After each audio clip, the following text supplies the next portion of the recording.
Hello అందరికీ నమస్తే. నేనైతే మస్తు రోజుల నుంచి కుషిగానికి ఏదైనా ఆడిషన్ జరిగితే తీసుకుపోదామని అనుకుంటున్నా. అనుకోకుండా డ్రామా జూనియర్స్ ఆడిషన్ జరుగుతున్నాయని అయితే తెలిసింది. ఇక వెంటనే కుషిగాన్ని అయితే తీసుకుపోదామని అనుకున్నా, తీసుకెళ్ళినా కూడా అక్కడ ఏం జరిగింది, ఏం కథ అనేది ఈ వీడియో ద్వారా చూడండి. ఈ వీడియోని అయితే లాస్ట్ వరకు చూసి మన ఛానల్ని అయితే సబ్స్క్రైబ్ చేసుకోరు.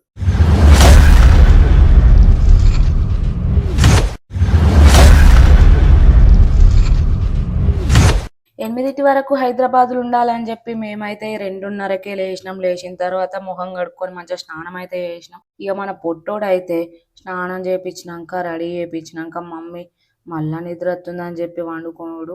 పాపం 2:30కి లేపితే నిద్ర మబ్బు ఉండపోతే ఏముంటుంది చెప్పుకోరు పిల్లగాళ్ళకి. కానీ తప్పదు కదా, కొన్ని చేయాల్సి ఉంటుంది. అట్లా ఇక లేవురా అని చెప్పి మెల్లగా బతలాడైతే మన పొట్టోని అయితే లేపి ఆయన షూస్ కట్టి మంచిగా రెడీ అయితే వేయించిన.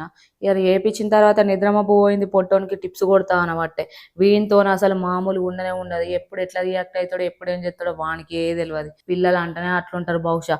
ఇక అక్కడి నుంచి అయితే మా ఆటో అయితే వచ్చేసింది. టిప్స్ కొట్టేసరికి అక్కడ ఆటో ఎక్కేసినాం. బస్ స్టాండ్కి అయితే వెళ్ళినాం. ఇక బస్ స్టాండ్ లా పోయే వరకు అక్కడ ఎక్కువ అసలు మందే లేరు. బస్ అయితే రెడీగా ఉంది. మేము పోయేసరికి మంచిగా ఒక 10 మినిట్స్ అయితే టైం ఉంది ఇంకా. అందుకనే కుర్చీలలో కూర్చున్న తర్వాత మన పొట్టోడు చూడు ఏం చెప్తాడో. బస్ స్టాండ్ లకు వచ్చినాక మనోడు డైలాగ్ లాజ్ చేసుకుంటుండు. చూడు ఎట్లా చెప్తాడు. అవును చంద్ర మామ, నువ్వు పెళ్ళి ఎప్పుడు వేసుకుంటావు? నువ్వు జల్దీ పెళ్లి చేసుకున్నానే కానీ నాకు పెళ్ళి అట్లా ఎందుకంటా అనుకుంటున్నావా? నీకు కాన్ఫిడెన్స్ గా చెప్తే అయిపోయే. డైలాగ్ తప్పు పోయినా సరే నువ్వు కాన్ఫిడెన్స్ గా చెప్పాలి అంతే. అవును చంద్ర మామ, నువ్వు పెళ్ళి ఎప్పుడు చేసుకుంటావు? నువ్వు జల్దీ పెళ్లి చేసుకుంటున్నా కానీ నాకు పెళ్ళి అట్లా ఎందుకంటా అనుకుంటున్నావా? కాదే మామ, నువ్వు జల్దీ పెళ్లి చేసుకుంటున్నా కానీ నీ పిల్లలు నాకు ఇచ్చేది. మీరు నిజంగా మగళ్ళైతే మీకు 5 నిమిషాలు టైం ఇస్తున్నాను. ఖర్చు కత్తు లేకుండా నన్ను చేతిలో కట్టి చంపేయని. ఒక్కడొచ్చినా సరే ఒకేసారి అందరు కలిసి రాని. నేను ఒక్క దెబ్బ కూడా తిరిగి కొట్టను. మిస్ అయిందా? 6 నిమిషాల నుంచి నీళ్ళు కొట్టడం మొదలవుతుంది. ఒక్కొక్కరిని ఒకటే దెబ్బకు చంపేస్తారు. 2వ దెబ్బ నిన్ను మీ కుక్కనాటు కొట్టినట్టు చంపిస్తా. మా నాన్న మీద చూడండి రా. బెదిరిస్తున్నావా? వార్నింగా? పందెం ఎంత? నీ ప్రపంచానికి 4 దిక్కులు కావచ్చు, నా ప్రపంచానికి 4 వ్యక్తులు. వాళ్ళ కోసం ఎన్ని మెట్లైనా దిగొస్తా.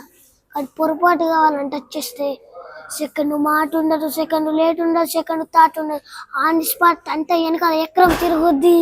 మళ్ళీ కానీ ముక్కు పుడుకు ముట్టుకుంటే ఈసారి నా చేతిలో కరెంట్ తీగ కాదు, కరెంటు పోల్ ఉండదు. దారిలో 100, దారిగా అడగడానికి 100, దారి తెలిసాక 100, మొత్తం 300 మంది. అయినా కిక్ రాలా. ఒక్క నా కొడుక్కి టైమింగ్ ఉంటే ట్రైనింగ్ లేదు, టైమింగ్ ఉంటే టైమింగ్ లేదు. సరిగా పుట్టినోడు సరిగా మగాడు ఒక్కడు కూడా కలరు. అంత జంక్. ఏదైనా నేల మీద ఉన్నప్పుడే చేసేయాల. మళ్ళా పుడతామేంటి మళ్ళా? పొట్టోడైతే డైలాగులన్నీ చెప్పేసరికి బస్సు కదిలే టైం కూడా అయిపోయింది. ఇక పొట్టోడు హ్యాపీగా ఉన్నాడు. అసలు బస్సులో ఎవరు మంది లేరు, సీట్లన్నీ ఖాళీగా ఉన్నాయి. మమ్మీ బస్ అంతా మనదే అంటాడు. ఇక మేమైతే మెల్లమెల్లగా హైదరాబాద్ అయితే ఏరినాం. బస్ దిగిన తర్వాత ఇక ఆటో అయితే పట్టినాం. అక్కడికి వెళ్ళాలి కదా. ఇక్కడ మంచిగా డైలాగులు చెప్పిన కానీ అక్కడ అసలు ఏం చేస్తాడో అని చెప్పి నాకైతే టెన్షన్ ఉంది. వాడేమో వాణి చదువుకున్నాడు, వాణి చూసుకున్నాడు, వానికే అక్కడ ఏం చేస్తాడో ఏమో. ఇక అటు ఇటు చదువుకునేసరికి అయితే సారథి స్టూడియో రానే వచ్చింది. ఇగో ఇదే అండి మన సారథి స్టూడియో. ఇక్కడనే ఆడిషన్ జరుగుతుంది.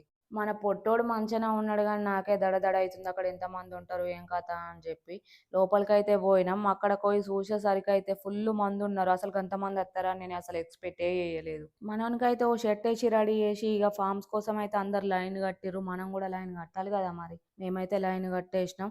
ఫామ్స్ కోసం అయితే అందరు తీసుకుంటారు ఒకరి తర్వాత ఒకరు. ఇక మనకు కూడా ఫామ్ వచ్చేసింది. మన నెంబర్ వచ్చేసి 112 డ్రామా జూనియర్ సీజన్ 9 ఆడిషన్స్ అనే ఆ ఫోటో చూసినాక మస్తు సంబరం అనిపించింది. కానీ అసలు సెలెక్ట్ అవుతాడో కాదో వీడు అని చిన్న భయం అవుతుంది. కానీ ఎట్లయితే అట్లా ట్రై అయితే వేయాలి. సెలెక్ట్ అయితే అవుతాం, లేకపోతే లేదు. మన బెస్ట్ అయితే ఇవ్వాలని చెప్పి ఫామ్ అయితే నింపినాం. మన పొట్టోడైతే పట్టి చూడబట్టే ఇక మన ఊరు, అడ్రస్, ఫోన్ నెంబర్ అవన్నీ డీటెయిల్స్ అయితే మంచిగా రాసి ఫామ్ అయితే ఇచ్చేసినాం. అక్కడికి మన పల్లెటూరి పిల్లగాడు హిమాంశు కూడా వచ్చిండు. మన పొట్టోడు కుషిగాడు ఇంకా ఎస్బీఐ ఎడిటింగ్ సాయి కూడా కలిసిండు. అక్కడ మన పొట్టంతో మాట్లాడిండు. ఇంకా ఆయన మాట్లాడి వెళ్ళిపోయిన తర్వాత మన పొట్టోళ్ళు అయితే ఇక ఫోటో దిగిర్రు ఒకటి. ఫామ్ నింపినావు, ఇప్పుడు యాక్టింగ్ ఎట్లా చేస్తావు మరి? యాక్టింగ్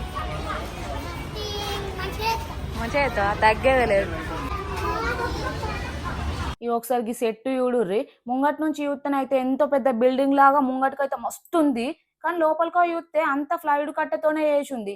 నేనైతే మస్తు పరిశాన్ అయినా, అగో గిట్ల గిట్ల కూడా ఉంటాయా అని చెప్పి. ఎందుకంటే మనం ఇదే ఫస్ట్ టైం కాబట్టి చూసుడు, మనం ఇవరకు ఎందుకు చూడబోయినాం. నేను ఒక మూవీ ఆడిషన్ పోయినా కానీ, షో ఆడిషన్ అయినా, ఇట్లాంటి ఒక సెట్ చూసుడైనా ఇదే ఫస్ట్ టైం. ఇక మన పొట్టోడైతే అవో షూటింగ్లు గిట్ల జరుగుతాయా మమ్మీ, గిట్లుంటాయా అని చెప్పి అన్నిటిని చిత్రంగా చూసుడు, గమనించుడు, ఒర్రుడు, కథ కథ చేసిండు. మొత్తం అంగడంగడే. ఏడిపోయినా కానీ మనతో అట్లనే ఉంటది. ఇక అప్పటికే మా ఆడిషన్ కి టైం అయిందని మమ్మల్ని అయితే లోపలికి రమ్మని పిలిచిర్రు. ఇక లోపలికి పోయిన తర్వాత మమ్మల్ని కూడా తీసుకుపోతారని అనుకున్నాం కానీ ఓన్లీ పిల్లల్ని మాత్రమే తీసుకుపోయారు లోపలికి.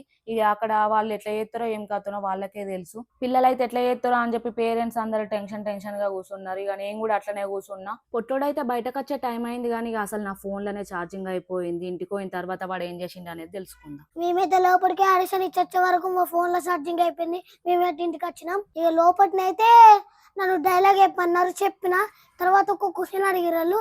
కడుపు నొత్తే నువ్వు ఎట్లా ఎత్తావని అని అడిగారు. కొద్దిగా వేసిన కానీ నాకు అప్పుడప్పుడు రాలేదు. అయితే గుడ్డు అని వెళ్ళమన్నా. ఇక నేను సెలెక్ట్ అయితేనో కాను, అయితే మాత్రం మా మమ్మీ సైకిల్ కొనిస్తా అన్నది.